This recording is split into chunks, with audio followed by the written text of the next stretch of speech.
Bismillahirrahmanirrahim. Assalamualaikum warahmatullahi wabarakatuh.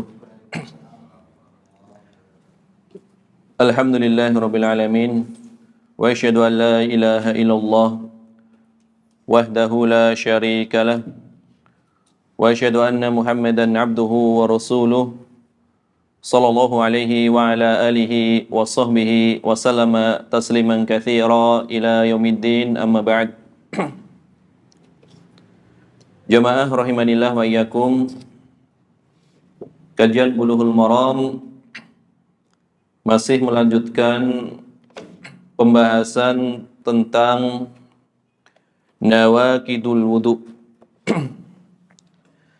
Perkara-perkara yang membatalkan wudu.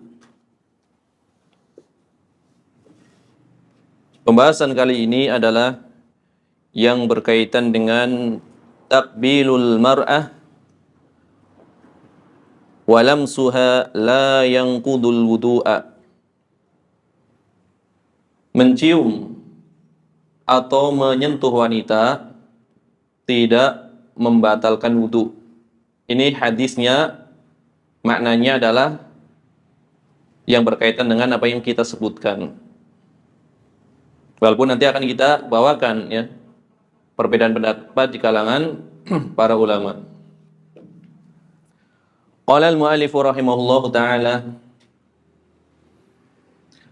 an Aisyah radhiyallahu anha anna an-nabiyya sallallahu alaihi wasallam qabbala ba'da nisa'ihi.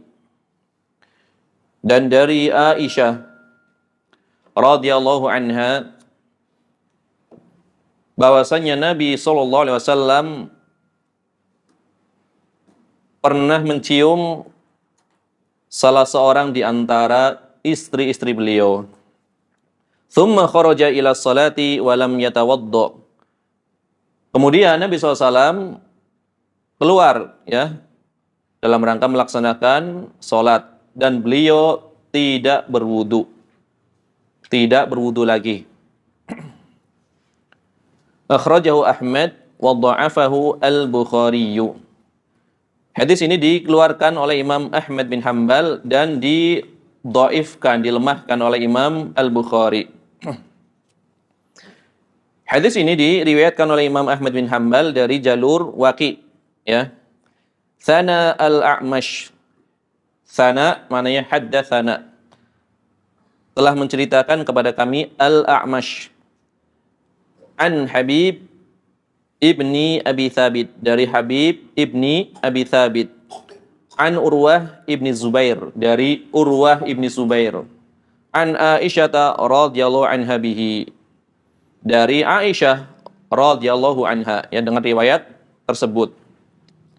Wa fi akhirih, di akhir hadis riwayat ini, qala Urwah, maka Urwah berkata, kata Urwah, qultu laha, aku berkata kepada Aisyah, man hiya illa anti, wanita itu ya tidak lain pasti engkau wahai bibiku, ya. Qala, maka Urwah mengatakan, fadhahikat, Aisyah pun tertawa, ya. Aisyah pun tertawa. Ini riwayat Imam Ahmad bin Hanbal. Jadi ada tambahan riwayat di belakangnya. Siapa lagi kalau bukan engkau? Kan gitu kata Urwah. Karena Urwah keponakannya. Urwah adalah keponakan dari Aisyah, adik dari Abdullah bin Zubair, ya, Ibnil Awwam. Ibunya siapa? Ibunya adalah Asma bintu Abi Bakar. Ibunya adalah Asma bintu Abi Bakar. Kemudian hadis ini diriwayatkan oleh Imam Abu Daud dan Imam At-Tirmidzi serta Imam Ibnu Majah. Semuanya dari jalur Waqi, dari Al-A'mash bihadzal isnad, dengan sanad yang semisal.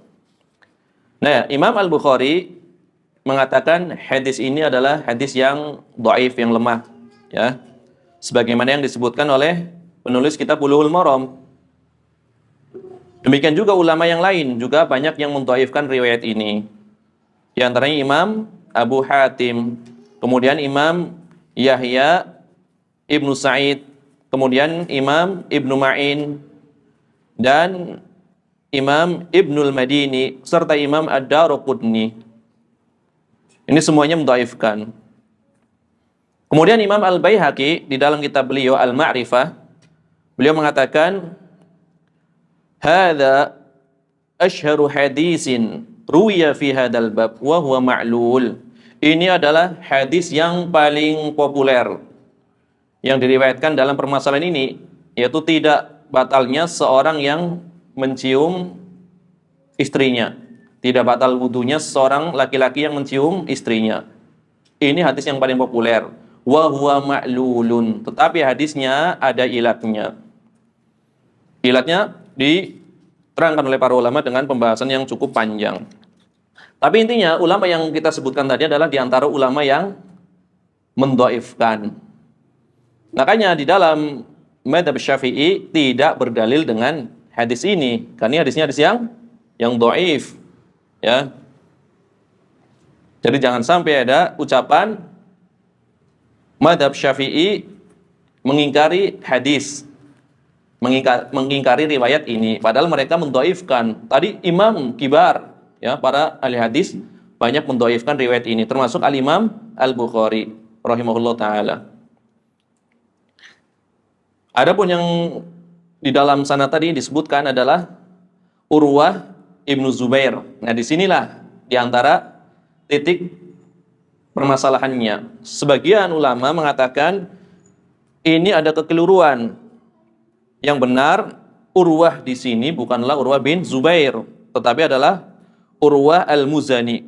Dikatakan seorang syekh yang majhul. Ini di antara sebab hadis ini adalah dhaif.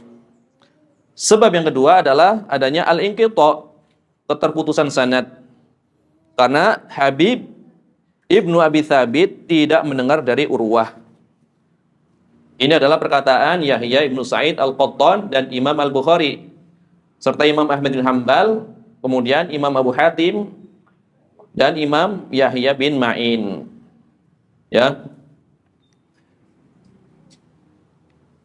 Intinya para ulama, ya, berdasarkan alasan tersebut mendhaifkan riwayat ini. Sebagian ulama yang lain mensahihkan, ya.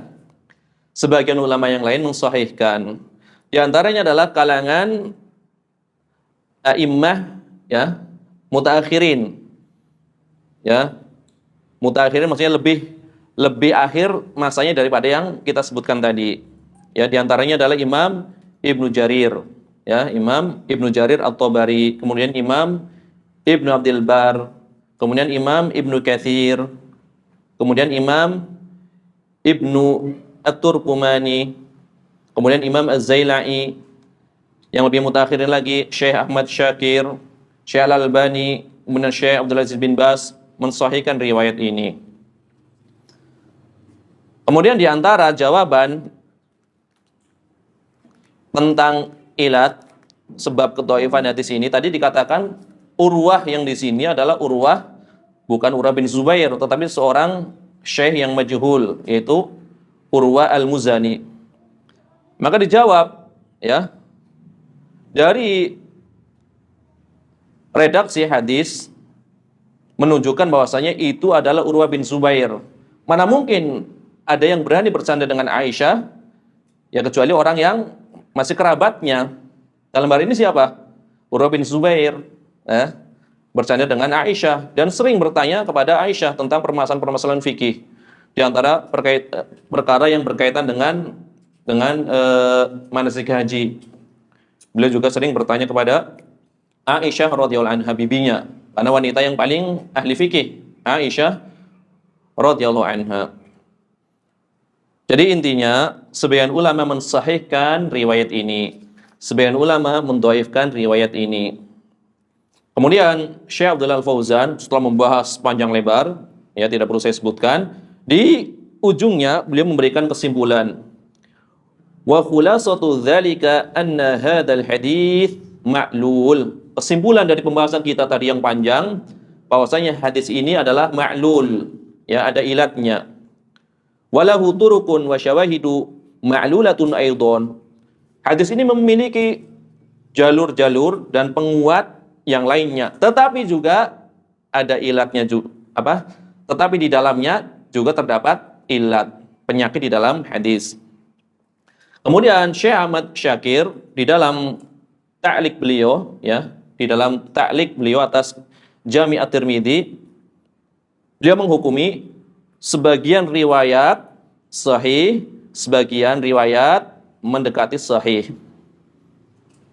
Ahmad Syakir. Jadi kesimpulannya minimal hasan bagi Syekh Ahmad Syakir ataupun ulama mutakhirin yang lainnya. Inilah pembahasan dari sisi sahih atau dhaifnya. Jadi berselisih para ulama antara dhaif dan hasan atau sahih, sebagaimana tadi telah kita sebutkan para imam yang menjelaskan hal tersebut. Adapun di antara faedah-faedah yang bisa diambil dari hadis ini, kata Syekh Abdullah Al-Fauzan, istadalla bihadzal hadits man qala inna taqbil al-mar'ah wa lamsaha la yanqudul wudu'a. Dengan dalil ini, sebagian ulama berpendapat bahwasanya mencium wanita dan menyentuhnya tidak membatalkan wudu. Sekedar mencium, sekedar menyentuh tidak membatalkan wudu. Inilah pendapat Imam Abu Hanifah dan sebuah riwayat dari Imam Ahmad bin Hanbal, sebagaimana telah disebutkan oleh Al-Imam Ibnu Qudamah di dalam kitab Al-Mughni. Dan pendapat ini juga diriwayatkan dari sekelompok salaf dari kalangan sahabat dan tabi'in. Di antaranya adalah sahabat yang mulia yang berpendapat dengan pendapat ini, yaitu Abdullah bin Abbas radhiyallahu anhuma. Kemudian dari kalangan tabi'in yang berpendapat dengan pendapat ini adalah Atha bin Abi Robah. Kemudian Tawus bin Kaisan. Kemudian Al-Hasan, yaitu Al-Hasan Al-Basri. Kemudian Masruq, Imam Masruq. Dan pendapat ini adalah pendapat yang dipilih oleh Syekhul Islam Ibnu Taimiyah rahimahullah ta'ala.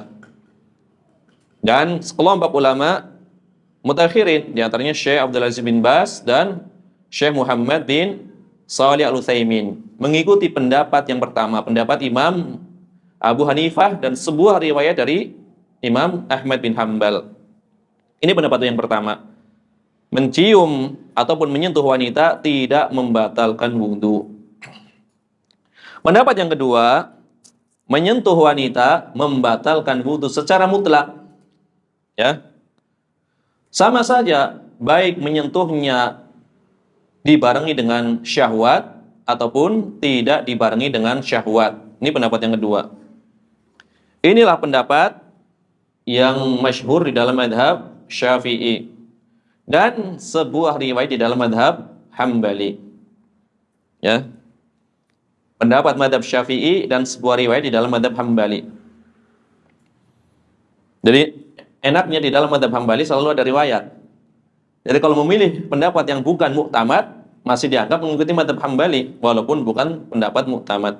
Pendapat pertama, sebuah riwayat di dalam madhab Hambali. Pendapat kedua, sebuah riwayat di dalam madhab Hambali. Nanti pendapat yang ketiga, baru pendapat muktamad di dalam madhab Hambali. Kita bahas pendapat yang kedua dulu.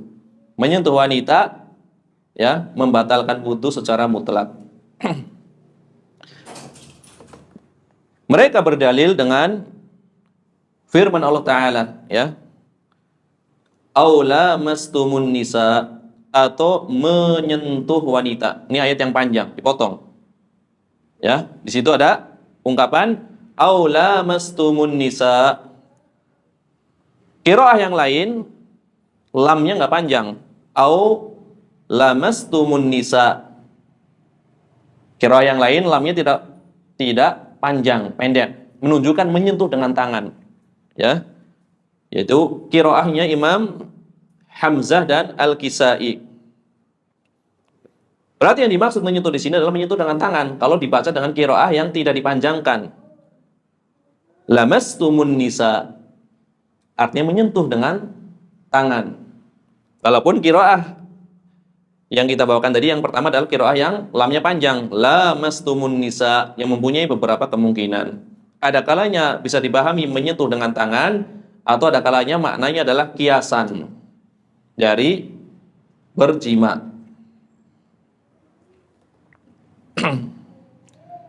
Karena yang namanya menyentuh secara hakikat, kalau ada orang mengatakan si fulan menyentuh istrinya, secara hakikatnya yang namanya menyentuh ya benar-benar menyentuh secara hakikatnya. Berarti kalau menyentuh di sini dipahami sebagai selain menyentuh dengan tangan, berarti bukan makna secara hakikat, makna apa? Majazi, ya. Ya, maknanya adalah makna kiasan. Hukum asal penggunaan bahasa adalah secara hakikatnya dibawa kepada makna hakikatnya, kan gitu. Tidak boleh membawa makna hakikat kepada makna selainnya, kecuali tidak memungkinkan untuk dipahami secara hakikatnya. Misalkan kita mengatakan, aku melihat singa berkhutbah di atas mimbar.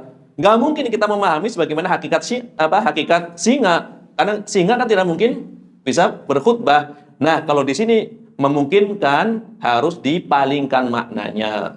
Berarti apa? Seorang laki-laki yang pemberani, seorang khotib yang bagus retorikanya dan lain-lain. Jadi hukum asalnya adalah dibawa kepada makna yang sebenarnya, makna hakikat. Sedangkan ayat tadi yang kita bacakan adalah ayat yang berkaitan dengan wudu dan pembatalnya. Ya, ayat yang berkaitan dengan wudu dan pembatalnya. Kan dimulai ayatnya, ya ayyuhalladzina amanu idza qumtum ila shalat faghsilu wujuhakum wa aydiyakum ilal marafiq, sampai akhirnya, ya, sampai akhir ayatnya. Nanti di antara ayatnya aula mastumun nisa, yang berkaitan dengan pembatal wudu atau menyentuh wanita.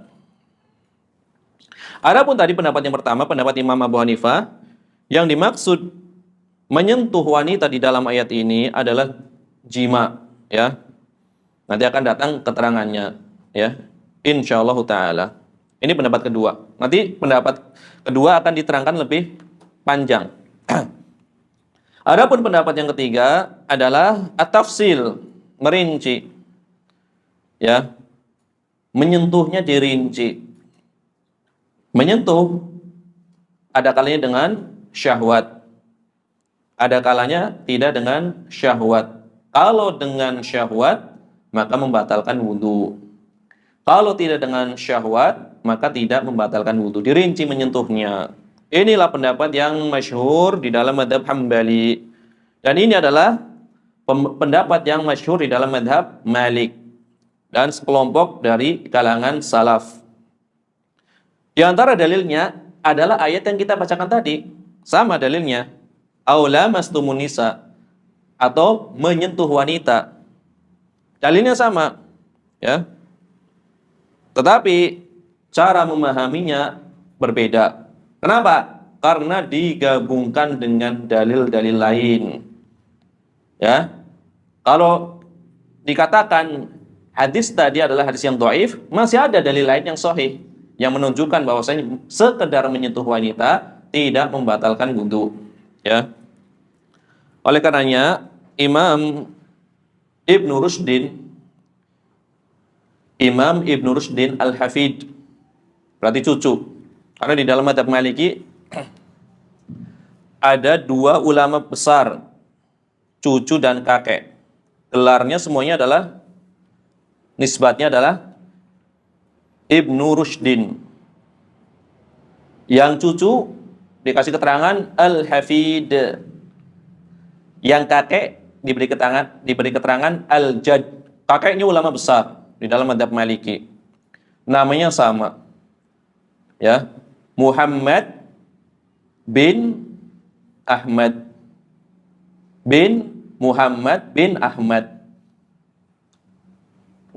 Jadi nama dia dengan nama kakeknya sama. Nama bapaknya dia dengan nama bapaknya kakeknya juga sama. Muhammad bin Ahmad bin Muhammad bin Ahmad, ya, Ibnu Rushdin Al-Qurtubi, ulama besar di dalam mazhab Maliki.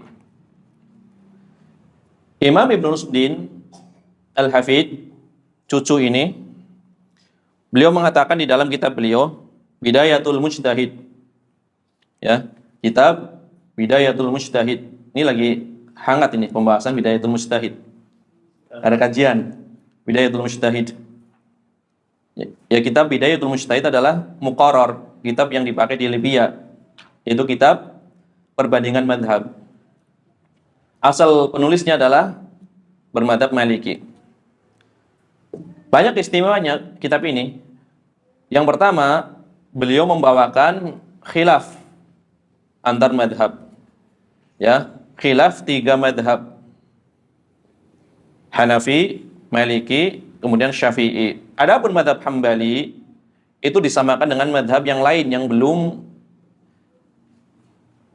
berdiri sendiri, madhabnya masih madhabnya masih mengalami tahrir, masih diseleksi, masih disempurnakan sehingga menjadi madrasah tersendiri. Jadi disamakan dengan madhabnya Ats-Tsauri, misalkan madhabnya Abu Thawr, madhabnya Laits bin Sa'ad, madhabnya Al-Auza'i, dan lain-lain. Demikian pula madhab Zahiri. Jadi fokusnya membahas 3 madhab utama. Nah, keistimewaan kitab Bidayatul Mujtahid ini, di samping membawakan khilaf, beliau membawakan sebab khilafnya. Inilah yang akan kita bahas. Ada khilaf, dalilnya ini. Itu kan biasa di kitab-kitab fikih. Tetapi keunikan kitab ini, beliau berusaha mencari kenapa ulama berbeda pendapat. Sebab khilafnya itu apa? Jadi ada sebab khilaf. Ulama bersepakat, ulama berbeda pendapat. A, B, C, D. Dalilnya ini. Sebab khilaf mereka itu apa? Nah, ini keistimewaan kitab itu adalah ada sebab khilaf. Menyebutkan sebab khilaf. Nah, kali ini kata Imam Ibnu Rushdin yang dinukil oleh Syekh Abdul Al-Fauzan, wa bihada yatabayyanu anna sabab al-ikhtilaf fi hadhihi al-mas'alah kama yaqulu Ibnu Rushdin. Maka dari sini telah jelas bahwasanya sebab perselisihan di dalam masalah ini sebagaimana yang disebutkan oleh Imam Ibnu Rushdin di dalam kitab Bidayatul Mujtahid, ishtiraku ismi lamsi fi kalamil Arab baina lamsi bil yad wa bihi fassara ashabul qawl tsani al-ayah wa bainal jima' wa huwa tafsiru ashabil qawl al-awwal, yaitu berserikatnya kata al-lams, ya, al-lamsu di dalam perkataan orang-orang Arab mempunyai makna menyentuh dengan tangan. Inilah yang ditafsirkan oleh pendapat yang kedua, ya, yaitu benar-benar menyentuh dengan tangan.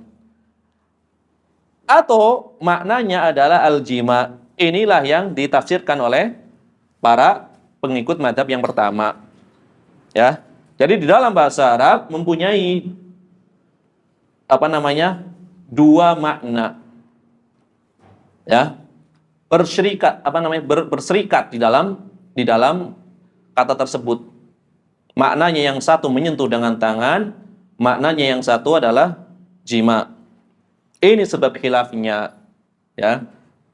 Jadi dalilnya sama. Hanya saja memahami dalil tersebut yang berbeda.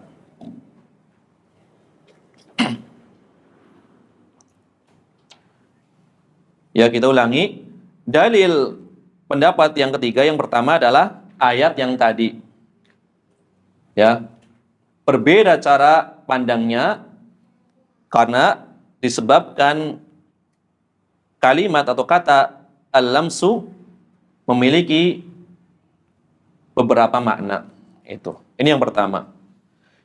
Dalil kedua dari pendapat yang ketiga yang menunjukkan yang dimaksud menyentuh membatalkan wudu apabila dengan syahwat adalah hadis dari Aisyah radhiyallahu anha, bukan yang tadi, riwayat yang lain dan beda kasusnya.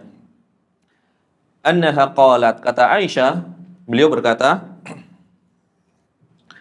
kuntu anamu baina yaday Rasulillah sallallahu alaihi wasallam wa rijlaya fi kiblatihi. Aku pernah tidur, ya, di samping Rasulullah sallallahu alaihi wasallam atau di depannya. Aku pernah tidur di hadapan Rasulullah sallallahu alaihi wasallam. Kemudian kedua kakiku berada di arah kiblat. Jadi aku pernah tidur di sisi Rasulullah SAW dalam keadaan kakiku berada di arah kiblat. Fa idza sajada ghamazani faqabattu rijlayya. Apabila Rasulullah SAW ingin bersujud, maka beliau menyentuh kakiku, maka aku pun melipat atau menyentuhku. Rasulullah SAW menyentuhku.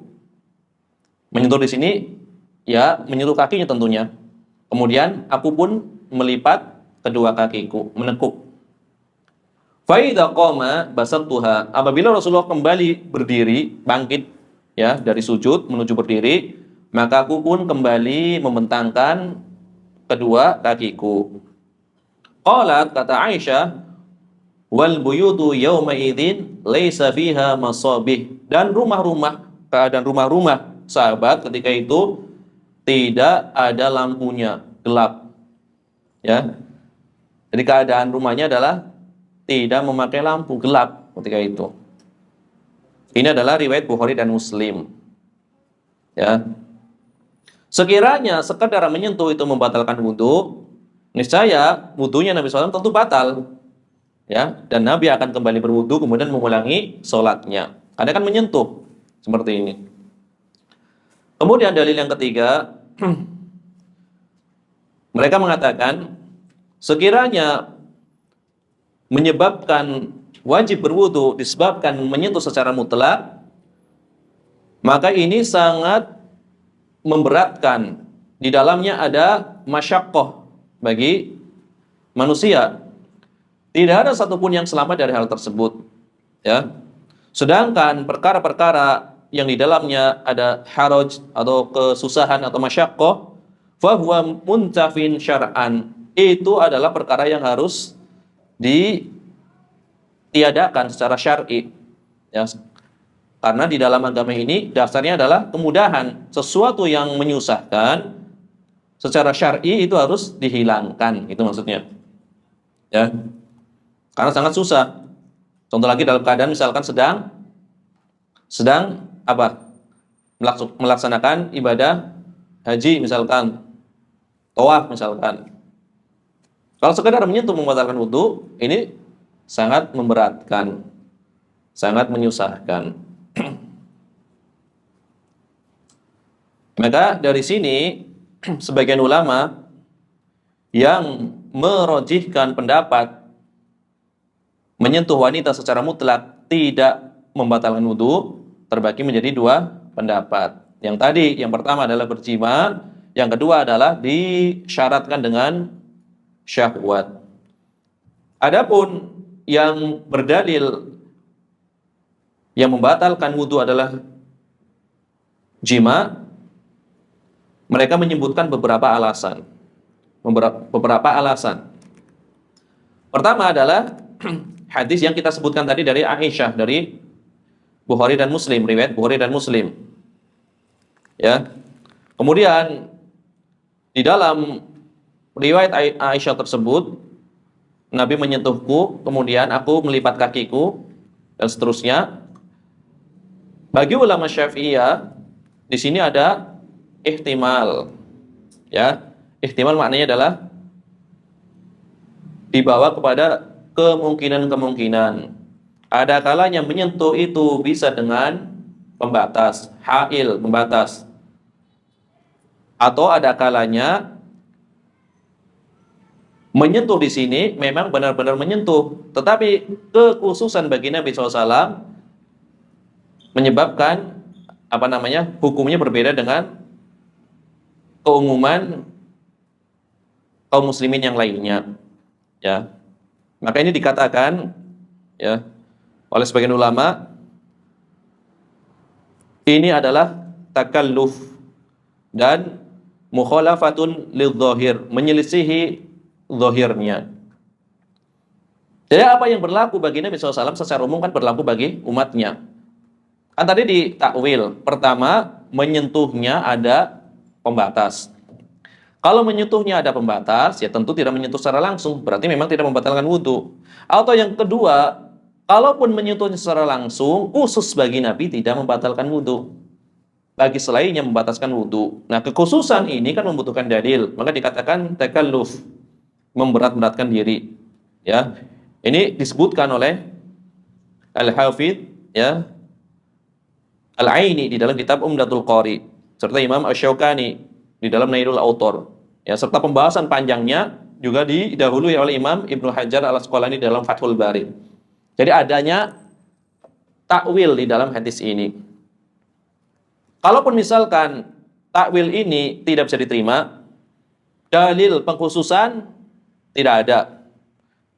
Kemudian menyentuh dengan pembatas juga baru ihtimal atau kemungkinan.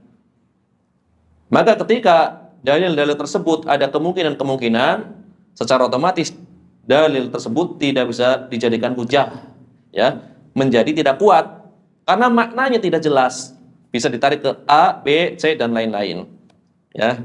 Walaupun riwayatnya sahih, kalau maknanya mempunyai banyak kemungkinan, maka secara otomatis dalil tersebut gugur. Ketika gugur, dikembalikan kepada ayat yang tegas. Ternyata ayat yang tegas itu nanti para sahabat pun berbeda memahaminya.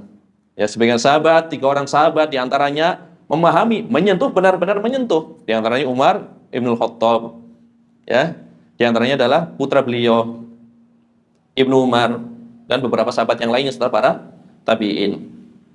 Sahabat yang lainnya memaknainya sebagai jima, di antaranya Abdullah bin Abbas. Dari ini khilafnya bukan khilaf belakangan, bukan. Dari zaman sahabat pun sudah khilaf di dalam memahami ayat ini. Ya. Ini yang perlu dipahami. Ini pembahasan yang klasik. Ya, bukan pembahasan yang baru. Bukan pembahasan dari imam yang 4, apalagi mutakhirin. Dari sejak zaman sahabat sudah berselisih. Ini alasan pertama. Ya. Hadis Aisyah yang telah kita bacakan tadi, Aisyah tidur, ya, di hadapan Nabi SAW. Apabila dikatakan menyentuhnya di bawah kemungkinan dengan adanya pembatas atau kekhususan bagi Nabi, jadi tidak batal, maka ini takalluf, memberat-beratkan diri. Yang kedua, ini yang sedang membahas ini pendapat berapa? Pendapat pertama lagi menjawab dalil klaim pendapat yang menyatakan menyentuh wanita membatalkan wudu secara mutlak. Alasan kedua, kata pendapat pertama, annal asla adamun naqdi, ya, bahwasanya hukum asal itu tidak, hukum asal sesuatu itu tidak membatalkan wudu, ya. Hukum asal seseorang yang telah berwudu, maksudnya annal asla adamun naqdi wa baqa'ut thaharah. Hukum asal orang yang berwudu itu tidak batal, wa baqa'ut thaharah, ya, dan tetap dalam keadaan suci. Ketika seseorang telah berwudu, telah bersuci, hukum asalnya itu dia tidak batal wudunya. Apa yang menyebabkan dia batal? Hatta yarida dalilun sarihun sahihun ala dalik. Sampai datang dalil yang sarih, tidak cukup, yang sarih, sahih, yang berkaitan dengan hal tersebut. Ya, apabila seseorang telah bersuci, hukum asalnya dia tetap dalam kondisi suci. Hukum asalnya. Sampai datang dalil yang sarih, yang sahih, yang menunjukkan adanya pembatal. Ini alasan kedua. Kemudian alasan yang ketiga, bahwasanya menyentuh wanita ini adalah suatu perkara yang tidak mungkin dihindari, yang pasti senantiasa terjadi di rumah-rumah dan lain-lain, di tempat lainnya. Ini hal yang susah untuk dihindari. Sekiranya hal tersebut menyebabkan membatalkan wudhu, niscaya Nabi SAW akan menerangkan kepada umat dengan keterangan yang sangat jelas. Ya, ketika Nabi SAW tidak menerangkan hal tersebut, menunjukkan menyentuh wanita itu sekedar menyentuh, tidaklah membatalkan wudhu. Adapun ayat yang mulia yang dijadikan sebagai dalil apa yang disebutkan, yaitu lamastumunisa, maknanya adalah benar-benar menyentuh, sekedar menyentuh, maka dijawab yang dimaksud dengan menyentuh di sini adalah jima, bukan menyentuh dengan tangan. Di antara sebabnya dipalingkan ke makna jima adalah bahwasanya Ibnu Abbas, beliau dikenal sebagai habrul ummah, turjumanul Quran, ya, penerjemah Al-Quran, paling ahli tafsir Al-Quran. Ini kan ayatnya dalilnya Al-Quran. Ayatnya dalilnya adalah Al-Quran. Ibnu Abbas yang dikatakan sebagai habrul ummah, dikatakan sebagai turjumanul Quran, penafsir Al-Quran, yang paling pakar dalam menafsirkan Al-Quran, yang Allah Subhanahu wa taala telah mengajari beliau takwil, ya. Kemudian dijadikan sebagai orang yang doanya doanya dikabulkan, doa Nabi SAW dikabulkan oleh Allah Tabaraka wa Ta'ala. Ya, ketika Nabi mengatakan Allahumma faqihu fid din wa alimhu ta'wil. Ini kan doa Nabi SAW. Ya Allah, ajarkanlah dia atau pahamkanlah Ibnu Abbas ini, pahamkanlah dia di dalam urusan agama dan ajarilah takwil. Itu maknanya adalah tafsir. Dan Allah Tabaraka wa Ta'ala mengijabah, mengabulkan doa nabinya sallallahu alaihi wasallam. Sehingga Ibnu Abbas menjadi ahli tafsir yang paling terkemuka dari kalangan sahabat junior, sahabat muda. Ya tentu sebelum beliau banyak yang lebih alim. Tetapi masa hidupnya lebih lama Ibnu Abbas, sehingga Ibnu Abbas banyak meriwayatkan kepada tabi'in. Ya. Jadi perkataannya lebih banyak daripada perkataan generasi sebelumnya. Yang dinukil dari Abu Bakar lebih sedikit dari Ibnu Abbas. Walaupun Abu Bakar lebih alim dari Ibnu Abbas. Yang dinukil dari Abdullah bin Mas'ud lebih sedikit dari Ibnu Abbas. Padahal Ibnu Mas'ud jelas lebih alim dari Ibnu Abbas. Yang dinukil dari Mu'adz bin Jabal lebih sedikit dari Ibnu Abbas. Padahal Mu'adz bin Jabal lebih alim dari Ibnu Abbas radhiyallahu anhu. Tapi intinya beliau didoakan menjadi ahli tafsir. Ibnu Abbas menafsirkan ayat ini, aula mastumunisa, ya sebagaimana dibawakan oleh Imam Al-Bukhari secara ta'liq, yaitu hadis mu'allaq. Namanya hadis mu'allaq berarti ada sanad yang hilang, baik hilang secara keseluruhan atau sebagiannya. Yang jelas ada keterputusan sanad, tetapi dimasukkan di dalam Sahih Al-Bukhari. Nanti ada perbedaan pendapat. Apakah mu'allaq, hadis mu'allaq yang sanadnya tidak lengkap, yang dibawakan di dalam Sahih Bukhari tetap dihukum sebagai hadis sahih atau dhaif? Ini kan ada pembahasan tersendiri. Intinya Imam Al-Bukhari memasukkan perkataan Ibnu Abbas ini di dalam Sahih beliau secara ta'liq, ya, hadis mu'allaq. Ibnu Abbas mengatakan ad-dukhul wal masis, ya,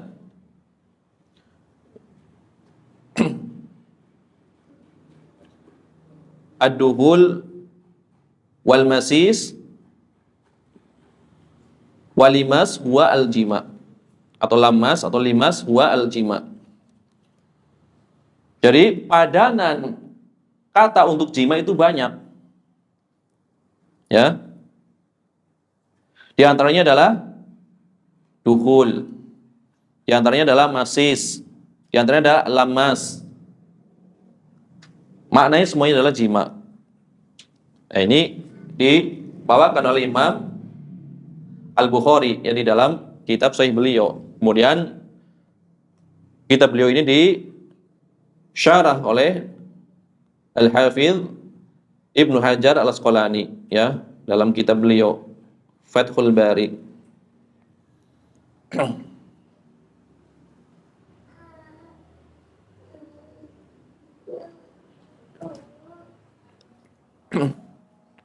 Kemudian Imam Abdul Razak meriwayatkan dari Ma'mar, dari Qatadah, bahwasanya Ubaid ibnu Umair dan Said ibnu Jubair serta Atha ibnu Abi Rabah, mereka berselisih tentang makna mulamasah, makna menyentuh. Said dan Atha mengatakan huwa al-lamsu wal ghamsu. Yang namanya menyentuh, ya benar-benar menyentuh, ya, memegang. Berarti secara hakikatnya. Ini siapa? Said dan Atha. Wa qala Ubaid ibnu Umair wa huwa an-nikahu. Ya, Ubaid bin Umair mengatakan yang dimaksud menyentuh adalah nikah. Nikah maksudnya adalah jima. Ya. Fa kharaja alaihim Ibnu Abbas wa hum kadzalik. Ya.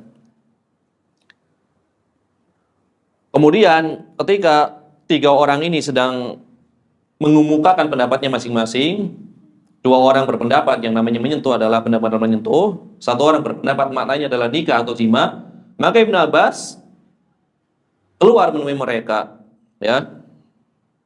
Fasa'aluhu wa akhbaruhu bima qalu. Maka mereka bertanya kepada Ibnu Abbas, ini para tabi'in bertanya kepada Ibnu Abbas, yang benar takwilnya apa? Ya. Faqala, maka Ibnu Abbas menjawab, ya, akhta'a al-maulayani. Dua orang maula keliru. Jadi yang pertama ini, yang menyatakan menyentuh adalah menyentuh dengan tangan, itu keliru kata Ibnu Abbas. Wa asaba al-arabi, yang benar adalah al-arabi, itu orang merdeka. Ya, yaitu Ubaid bin Umair. Ya kan? Sering kita bahas para imam tabi'in kan rata-rata maula. Para imam tabi'in kan rata-rata maula.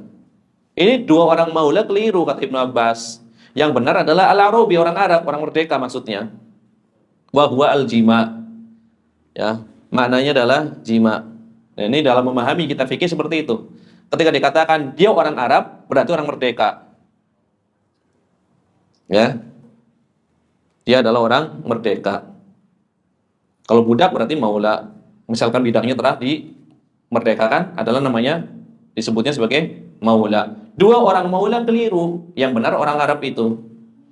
Ya. Yang benar orang Arabnya. Berarti apa maknanya jima? Akan tetapi Allah Subhanahu wa taala tidak menyebut secara jelas ini dalam rangka apa namanya? Kiasan, ya. Tidak menyebut secara langsung perkara-perkara yang berkaitan dengan hubungan suami istri itu di dalam Al-Qur'an itu diungkapkan dengan bahasa yang halus. Ya. Nah, jangan sampai terkecoh dengan ucapan sebagian tokoh yang menyatakan bahwasanya di dalam Al-Qur'an ada bahasa yang dikatakan bahasa yang porno.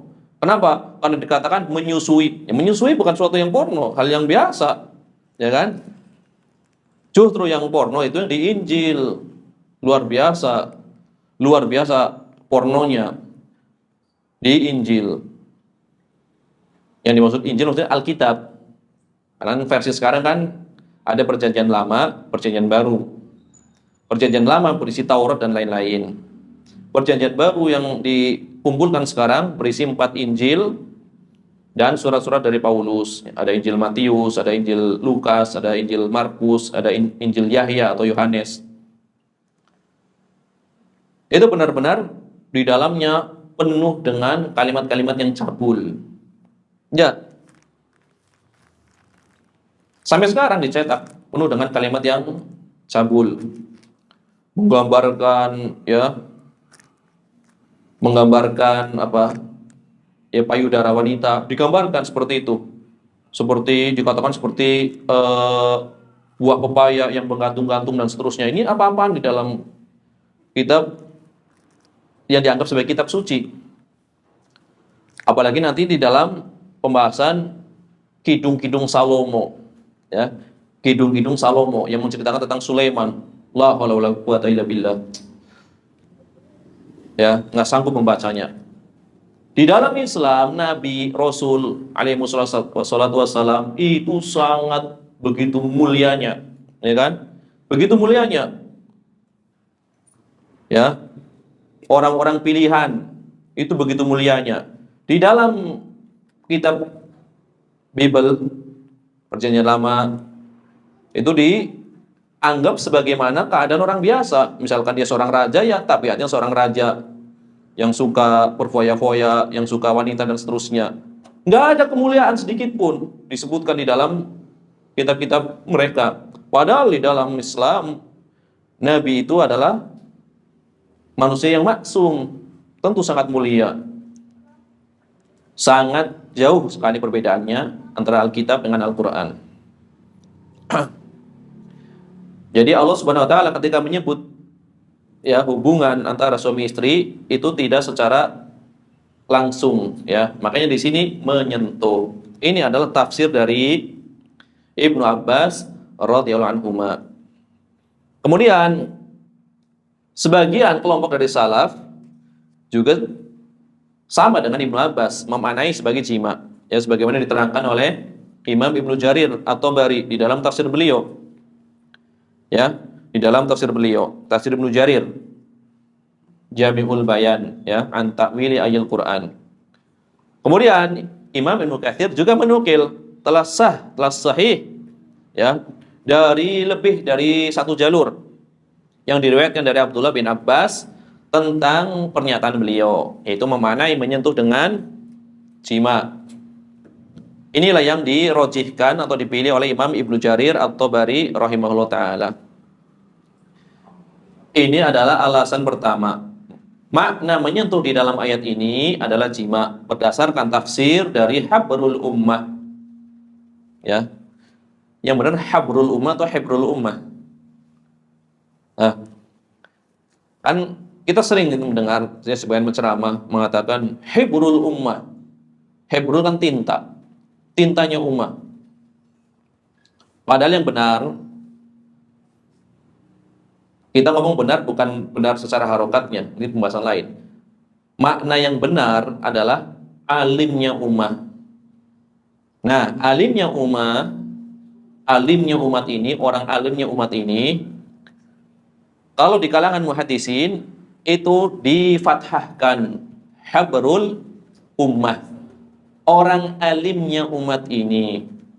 Kalau dikasrohkan, maknanya memang bisa tintanya umat. Tapi Ibnu Abbas kan nggak nulis. Bukan tintanya umat, tintanya umat.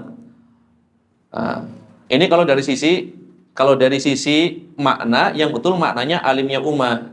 Adapun dari sisi penggunaan penempatan harokatnya, di sini ada khilaf memang. Baik habrul ummah atau hibrul ummah maknanya tetap alim. Jadi hibru di sini maknanya bukan tinta tapi alim. Tetapi yang masyhur di kalangan ahli hadis adalah dengan fathah. Kalau dengan fathah tidak ada kesamaran, maknanya alim. Kalau kasroh kan bagi yang baru belajar bahasa Arab, hibrun maknanya adalah tinta. Padahal hibrun pun maknanya adalah alim juga. Ya. Ini habrul ummah. Ibnu Abbas habrul ummah. Alimnya umat ini menafsirkan makna ayat ini dengan makna menyentuh adalah jima. Yang kedua, sebab yang menunjukkan kuatnya pendapat yang pertama di antara alasannya adalah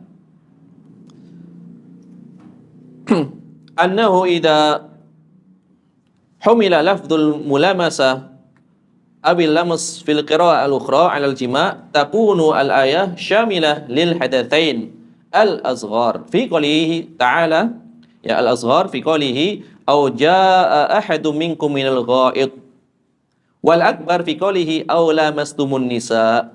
Nah ini kuat juga ini. Jika lafaz menyentuh ini dibawa ke qiraah yang lain maknanya adalah jima. Ya, kan ada dua qiraah. Kalau lamastumun nisa pendek kan memang menyentuh. Kita pakai yang lamnya panjang yang kita ketahui, lamastumun nisa. Berarti kita bawa makna lam yang panjang ini ke makna jima, itu menjadikan ayat ini lengkap mencakup dua permasalahan yang berkaitan dengan hadas. Kenapa? Karena ayatnya kan awalnya berkaitan dengan perintah berwudu.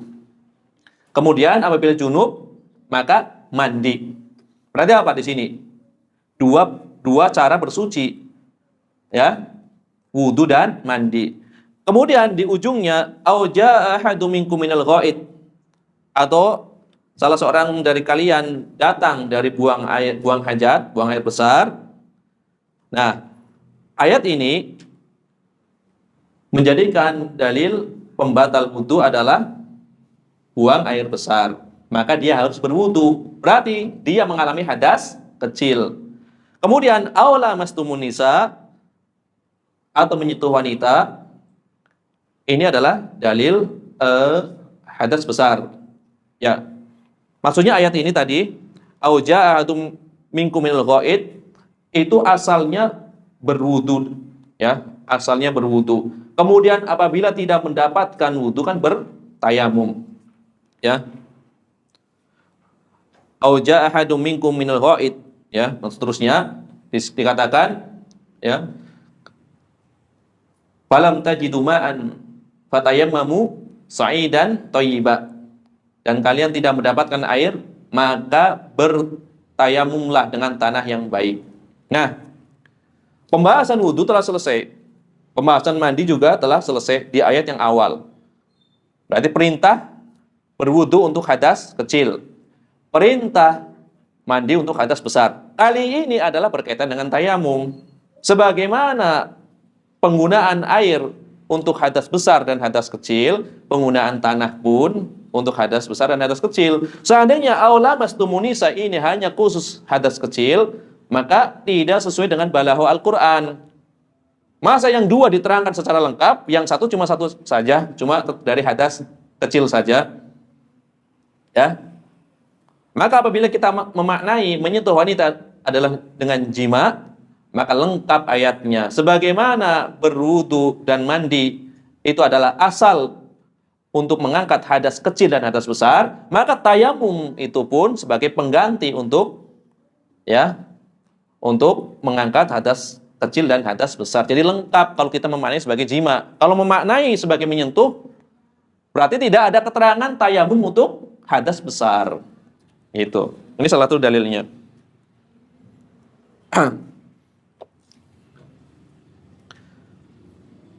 Kemudian tafsir menyentuh di dalam ayat ini dengan jima adalah menggabungkan dalil-dalil yang ada dan mengamalkan semuanya. Ya, berbeda dengan apabila menafsirkan menyentuh dengan tangan. Ya. Maka ada sebagian dalil yang tidak dipakai. Ini diantara alasannya.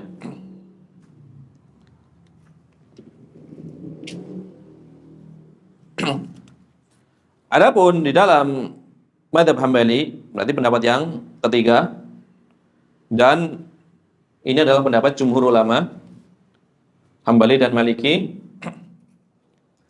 membawa makna ayat ini kepada makna menyentuh dengan syahwat.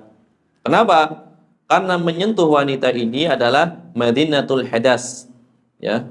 Madinatul hadas, praduga yang memungkinkan keluarnya hadas. Jadi orang apabila menyentuhnya tanpa syahwat itu tidak masalah. Apabila seseorang menyentuhnya dengan syahwat, ada kemungkinan misalkan syahwatnya bergejolak, maka keluar madi misalkan. Sedangkan madi adalah salah satu di antara pembatal wudu.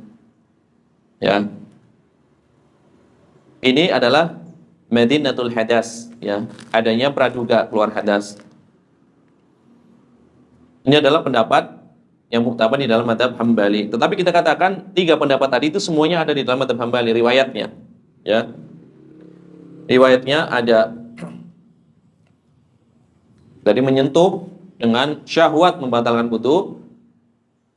Apabila tidak dengan syahwat tidak membatalkan wudu. Tentunya orang yang akan ke masjid misalkan mencium istrinya tentunya tidak dengan syahwat, ya. Tentunya tidak dengan syahwat. Ini adalah mengumpulkan dalil-dalil, menggabungkan dalil-dalil yang ada. Jadi sama-sama menggabungkan dalil-dalil yang ada. Adapun hadis Aisyah yang ada di Sahihain itu adalah dalil bahwasanya seorang yang menyentuh wanita itu menyebabkan wudunya batal. Aisyah, ya. Maka dikatakan oleh Syekh Abdul Fauzan, amma hadithu Aisyah alladhi fi sahihain fahuwa dalilun. Ya, ini kebalikannya justru. Maksudnya tidak membatalkan wudu. Amma hadithu Aisyah allati fi sahihain fahuwa dalilun ala anna lamsa la yanqudul wudu. Adapun hadis Aisyah tadi yang Nabi SAW menyentuh Aisyah adalah dalil bahwasanya sekedar menyentuh tidak membatalkan wudu. Adapun ucapan Al-Hafidz, ya, Al-Hafidz di dalam Fathul Bari itu mempunyai pendapat, menyebutkan pendapat. Ya, tadi yang disebutkan apa? Kemungkinan adanya penghalang dan kemungkinan adanya kekhususan. Ini di Fathul Bari. Tetapi perkataan Ibnu Hajar ini bertentangan dengan perkataan beliau sendiri di dalam kitab At-Talkhis. Di Fathul Bari, beliau memberikan argumentasi mempunyai kemungkinan. Yang pertama, kemungkinan adanya penghalang. Yang kedua, kemungkinannya adalah kekhususan bagi Nabi SAW. Karena kekhususan tentu tidak menyebabkan batal. Berbeda dengan kaum muslimin secara umum. Tetapi justru di dalam kitab At-Talkhis, ya, Ibnu Hajar punya kitab At-Talkhisul Habir. Beliau menyebutkan annal hadis dalilun ala anna lamsa fil ayah al-jima. Hadis ini sebagai pentafsir bahwasanya maksud menyentuh di dalam ayat adalah jima. Ya. Li'annahu massaha fi shalat wastamarra. Yang menunjukkan hal tersebut, Nabi menyentuh Aisyah dan senantiasa beliau melaksanakan sholatnya, tidak membatalkan sholatnya. Di Talkhis. Nah, tetapi ulama Syafi'iyah pun punya kaidah juga. Apabila ada ucapan seorang ulama yang zahirnya adalah ada kontradiksi, pertentangan, maka mereka mengurutkan kitab-kitab utamanya. Sebagaimana Al-Imam An-Nawawi kan diurutkan kitabnya. Kalau ada 10 kitab menjelaskan permasalahan yang berbeda, misalnya dari Al-Imam An-Nawawi, itu berarti memang pendapat Imam An-Nawawi, karena permasalahan berbeda. Tetapi di 5 kitab, misalkan ada 3 pendapat, di 5 kitab, maka dilihat kitab utamanya mana. Itulah yang dijadikan sebagai pendapat utama Al-Imam An-Nawawi. Ya, di antaranya kan ada yang mengurutkan, misalkan Imam An-Nawawi menulis kitab At-Tahqiq. Ini kitab yang paling utama, At-Tahqiq. Belum selesai kitabnya. Apabila di dalam kitabnya Imam Nawawi di Rudatul Talibin ngomong A, di Sahih Muslim ngomong B, kemudian di Al-Majmu' ngomong C dan seterusnya, di Tahqiq ngomong apa? Ini kan kontradiksi nih. Maka dikuatkan yang ada di At-Tahqiq. Nah, demikian pula Al-Hafidz Ibnu Hajar. Di Talkhis dengan di Fathul Bari, maka lebih dikuatkan yang ada di Fathul Bari kan gitu. Karena itu yang mewakili madhab Syafi'i kan gitu. Kemudian Imam Ibnu Taimiyah, Syekhul Islam Ibnu Taimiyah, beliau menyatakan, ini pendapat Ibnu Taimiyah, al-qaul bi anna lamsal mar'ah yanqudul wudu bila syahwatin qaulan syadan. Laisa lahu aslun fil kitab wala fi sunnah. Ini agak keras ucapannya. Pendapat yang menyatakan menyentuh wanita sekedar menyentuh, yaitu tanpa syahwat, adalah membatalkan wudu. Ini adalah pendapat yang syadz. Ini kata Syekhul Islam Ibnu Taimiyah. Ya. Tidak ada asalnya dari kitab dan dari sunnah. Tidak ada asalnya dari asar, ya, para salaf. Dan pendapat tersebut tidak sesuai dengan usul syariah. Fa inal lamsa al-'ari an syahwat la yu'athiru fi syai'in minal ibadah. Karena menyentuh yang tidak dibarengi dengan syahwat itu tidak ada pengaruhnya sedikit pun di dalam permasalahan ibadah. Faman ja'alahu mufsidan li thaharah faqad khalafa al-usul. Barang siapa yang menjadikan hal tersebut sebagai pembatal thaharah, maka dia telah menyelisih usul. Ini disebutnya dalam Al-Fatawa. Nah, ini juga ada permasalahan lagi. Ya. Pendapat Syekhul Islam Ibnu Taimiyah ini kan terkesan keras di sini kan. Dia mengatakan pendapat yang menyatakan menyentuh wanita tanpa syahwat adalah membatalkan wudu adalah dikatakan qaulan syadzan. Pendapat yang syadz. Berarti yang nyeleneh kan gitu. Tidak ada asalnya dari kitab, tidak ada asalnya dari sunnah, dan tidak asalnya dari athar para salaf. Dan tidak sesuai dengan usul syariah. Ya, kan dan seterusnya ya. Nah, apakah perkataan beliau itu sesuai fakta? Tentunya tidak, karena betapa banyak athar tadi dari sebagian sahabat, 3 orang sahabat diantaranya berpendapat menyentuh wanita membatalkan wudhu. Sepakat maknanya bukan jima. Hanya saja Imam Ahmad bin Hambal tidak mengingkari nisbat seperti itu, nisbat kepada para sahabat. Cuma Imam Ahmad menambahi dibawa kepada menyentuh dengan syahwat. Jadi memang bukan jima maknanya menurut Imam Ahmad bin Hambal. Memang menyentuh. Ibnu Umar bin Khattab kan menyatakan menyentuh wanita membatalkan wudhu. Bukan sekedar menyentuh. Kata Imam Ahmad bin Hambal, menyentuh dengan syahwat. Tapi nggak sampai jima gitu loh. Nah, ada pun Imam Syafi'i dan lain-lain, di samping ayat ini juga berdalil dengan asar. Ya, asar para salaf. Berarti ada riwayatnya. Tapi dikatakan tidak ada asalnya dari kitab. Kitab jelas ada. Ya kan? Qiraah yang lain lamastum maknanya adalah menyentuh. Juga dari sunnah tidak ada asal usulnya kata beliau. Ternyata yang benar ada. Ya. Nah, sedangkan yang memang Majmu' Fatawa ini Al-Fatawa, Fatwa Syekhul Islam Ibnu Taimiyah, ini kan bukan beliau yang mengumpulkan. Maksudnya beliau mempunyai beberapa fatwa. Ditulis terkadang atau terkadang dengan lisan. Nah, kemudian ulama setelahnya yang mengumpulkan Majmu' Fatawa. Jadi seluruh dunia itu kitab-kitab Ibnu Taimiyah yang tercecer itu dikumpulkan, disusun, dibikin bab. Mulai dari akidah, ya kemudian nanti ya tauhid rububiyah, tauhid uluhiyah semua sifat, kemudian nanti ada usul tafsir, kemudian sebagian tafsir, kemudian usul fikih, kemudian fikih dan seterusnya. Itu dikumpulkan menjadi Majmu' Fatawa. Ini oleh ulama mutakhirin. Ya, Syekh Abdurrahman Ibnul Qasim, ya.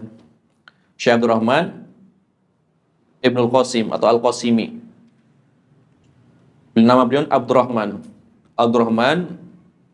Al-Qasimi An-Najdi Al-Hambali. Beliau mempunyai kitab Hasyiah ala Ar-Raud Al-Murbi, kitab fikih Hambali. Nah, beliau yang mengumpulkan, beliau berkeliling dunia mengumpulkan. Ya. Akhirnya jadilah Majmu' Fatawa. Ya tentu pendapat-pendapat Syekhul Islam Ibnu Taimiyah di dalam Majmu' Fatawa ini adalah pendapat beliau terutama ketika beliau telah usianya telah lebih lanjut ya, lebih dewasa. Ya, karena beliau telah menulis kitab ya sejak umur belasan. Ini udah 30 40 ke sana, ya. Nah, fatwa-fatwa beliau tuh sebagian memang banyak bertentangan dengan keadaan beliau ketika masih muda. Adapun pendapat beliau yang jadikan patokan di dalam mazhab Hambali adalah ketika beliau masih muda, ketika mensyarah Syarhul Umdah, itu pendapat muktamad. Ya. Adapun di Majmu' Fatawa, beliau kan berfatwa. Jadi beliau menjelaskan permasalahan ya, langsung beristihad. Ada kalanya merojihkan mazhab Malik, ada kalanya merojihkan mazhab Syafi'i, ada kalanya merojihkan mazhab Hambali. Ya, karena beliau levelnya telah naik lagi seperti itu. Jadi tidak bisa dijadikan sebagai sandaran utama di dalam mazhab Hambali kalau yang ada di Majmu' Fatawa. Adapun yang dijadikan sandaran mazhab Hambali adalah ketika beliau mensyarah Al-Umdah. Ya, ini ada pembahasan ya yang berkaitan dengan fikih Hambali seperti itu. Jadi intinya pernyataan beliau di sini tidak ada asal usulnya dari kitab dan sunnah, ini perkataan yang ya kurang bisa diterima karena jelas ada asal usulnya kan seperti itu. Ini harus insaf ya. Harus insaf. Ya. Sebagaimana kita harus membela kehormatan Syekhul Islam Ibnu Taimiyah, ya kalau dipandang ada keliru juga tidak masalah mengkritik. Mengkritik bukan berarti ilmunya selevel. Ini jangan salah paham. Ya. Mengkritik bukan berarti ilmunya selevel. Ya tentunya kita mengikuti bantuan dari ulama yang lainnya seperti itu. Maksudnya kalau antum dengar seperti ini sesuai fakta atau enggak pernyataan Ibnu Taimiyah? Kita kan telah memaparkan tadi pendapat para salaf. Berarti kan tidak sesuai fakta kan gitu. Ya. Tidak sesuai fakta. Ya, maka pendapat yang dari tiga pendapat ini, ya, tiga pendapat ini, kalau ada pendapat yang satu mengumpulkan seluruh dalil, yang satu menghilangkan sebagian dalil, tentu yang lebih utama apa? Yang mengumpulkan seluruh dalil, kan seperti itu. Maka pendapat ini memang bisa terkumpul apabila menyentuh itu tidak dipahami menyentuh apa adanya. Berarti ada dua kemungkinan, menyentuh dengan syahwat atau menyentuh maknanya adalah jima. Ya. Menyentuh adalah maknanya jima. Kalau dari sisi riwayat, memang pendapat yang menyatakan makna menyentuh itu jima itu sangat kuat karena ada nukilan dari para sahabat dan banyak salaf. Kemudian ada dialog dari para tabi'in tadi. Ya, itu sangat kuat. Ini dari sisi kekuatan riwayat. Tetapi kalau dari sisi kehati-hatian, ya, madhab Hambali lebih selamat, lebih hati-hati. Kalau nggak ada syahwat, maka tidak batal. Kalau ada syahwat batal, kan hati-hati. Ya, pertengahan pendapatnya kan. Adapun pendapat Syafi'i memang lebih ketat di sini, ya, lebih ketat. Jadi kalau mau memilih yang lebih ketat, asal nyentuh wudu. Susah juga nanti kalau di Masjidil Haram kan gitu. Makanya sebagian ulama Syafi'iyah berfatwa yang bermadzhab Syafi'i kalau nanti di mana? Di Masjidil Haram boleh pindah madhab jadi madhab Maliki atau Hambali. Kan nyentuh doang bukan pakai syahwat. Ya tentu nggak sampai madhab Hanafi yang menyatakan sebagai jima gitu. Jadi intinya apa? Jumhur ulama kalau dinisbatkan kepada empat madhab, tidak berpendapat sekedar menyentuh membatalkan wudu. Tidak berpendapat sekedar menyentuh membatalkan wudu. Ya, ini adalah fakta yang ada, seperti itu. Berarti dibawa kedua kemungkinan. Yang sangat kuat secara riwayat adalah jima. Tapi yang lebih hati-hati adalah mengumpulkan dua dalil, yaitu dipahami apabila menyentuhnya dengan syahwat. Ya, wallahu a'lam bishawab. Inilah ya yang berkaitan dengan hukum menyentuh wanita, ya. Jadi itu ini pendapat yang mana ini?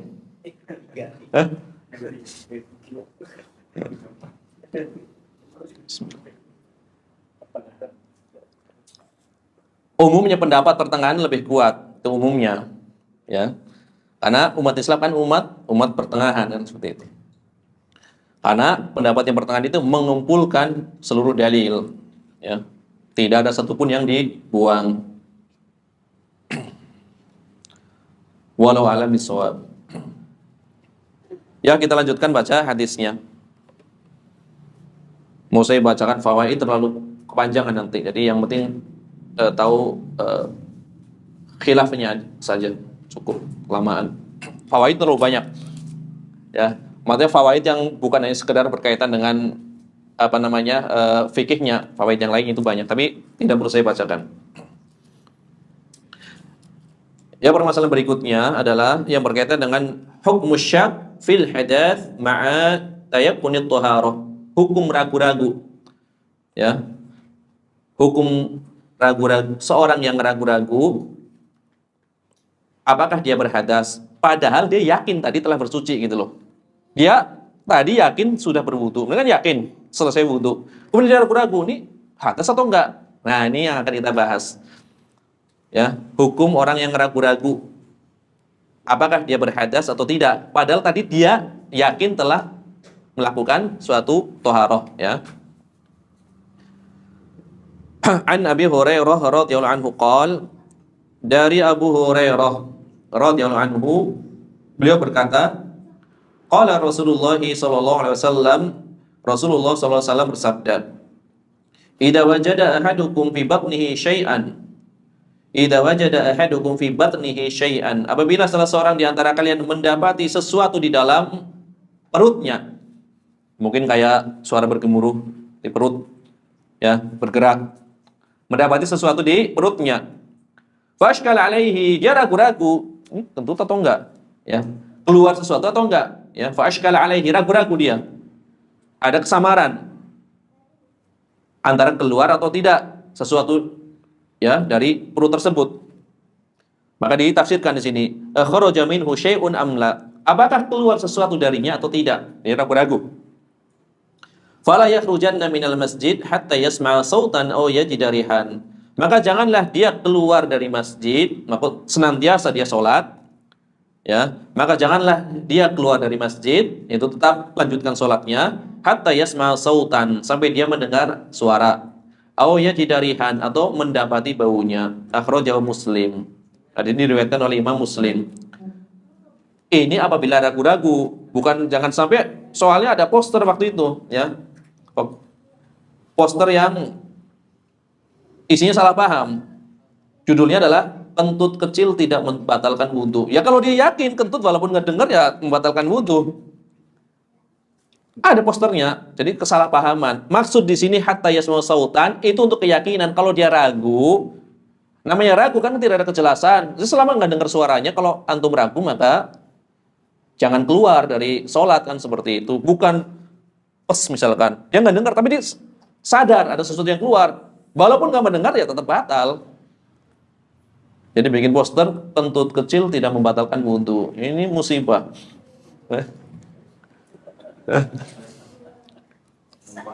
Hah? Iya ada posternya seperti itu. Ya, posternya dikasih label ini kan, dikasih label sunnah lagi kan, sesuai sunnah itu kan. Iya. Siapa yang mengajarkan seperti itu? Ya, ini maksudnya dalam kondisi ragu-ragu. Ini bahaya memahami hadis seperti ini. Ya, penjelasannya insya Allah akan kita lanjutkan setelah salat zuhur. Subhanakallahumma wa bihamdika asyhadu an la ilaha illa anta astaghfiruka wa atubu ilaik. Wa sallallahu ala nabiyina Muhammad wa ala alihi wa sahbihi ajma'in. Wa akhiru da'wana alhamdulillahi rabbil alamin. Assalamualaikum warahmatullahi wabarakatuh.